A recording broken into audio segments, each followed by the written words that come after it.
In 1971, a group of ordinary college students were assigned to play guards in a fake prison. Within 2 days, they were torturing the prisoners. Within 6 days, the experiment was shut down. These weren't violent people.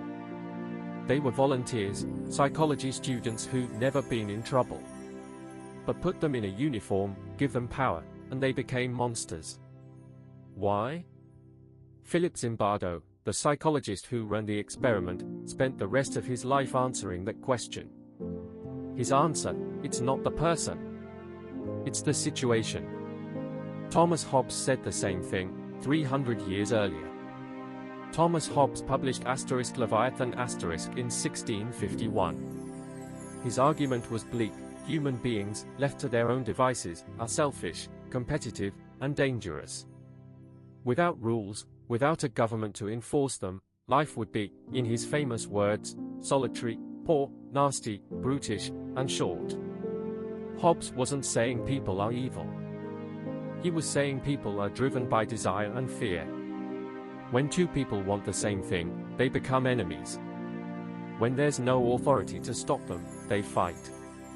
The strong dominate the weak. Trust collapses. So why don't we live in constant war? Because of the social contract.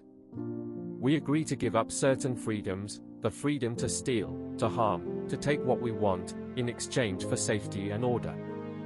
We obey the rules not because we're good, but because we're afraid of what happens without them. 300 years later, Zimbardo proved Hobbes right, in a Stanford basement. The Stanford Prison Experiment put students in a simulated prison. Guards were given uniforms, batons, and authority. Prisoners were stripped, numbered, and locked up. Within hours, the guards began abusing their power.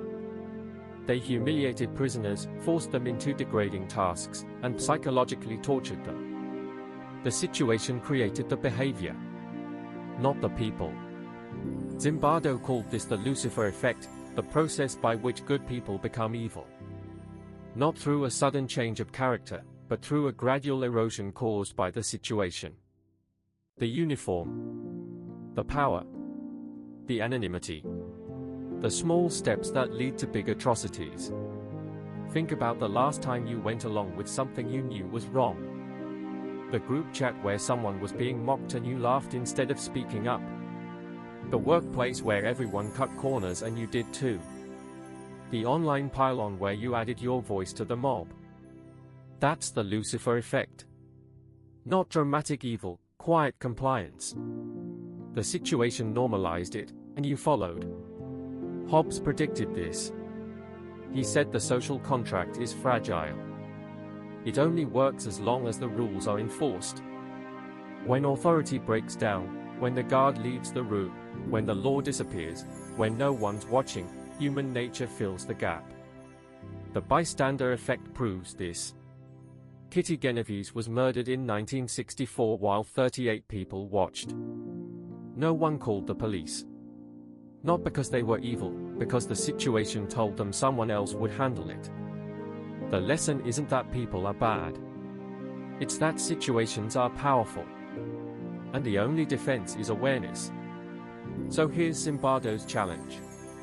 Don't ask, why do bad things happen to good people? Ask, what situation made this possible? Every atrocity, every scandal, every betrayal started with a situation that made it feel normal.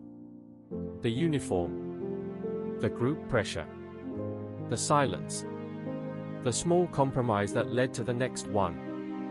You can't always control the situation, but you can notice it. You can ask, am I doing this because it's right? Or because the situation makes it easy? That question is the difference between a guard and a prisoner.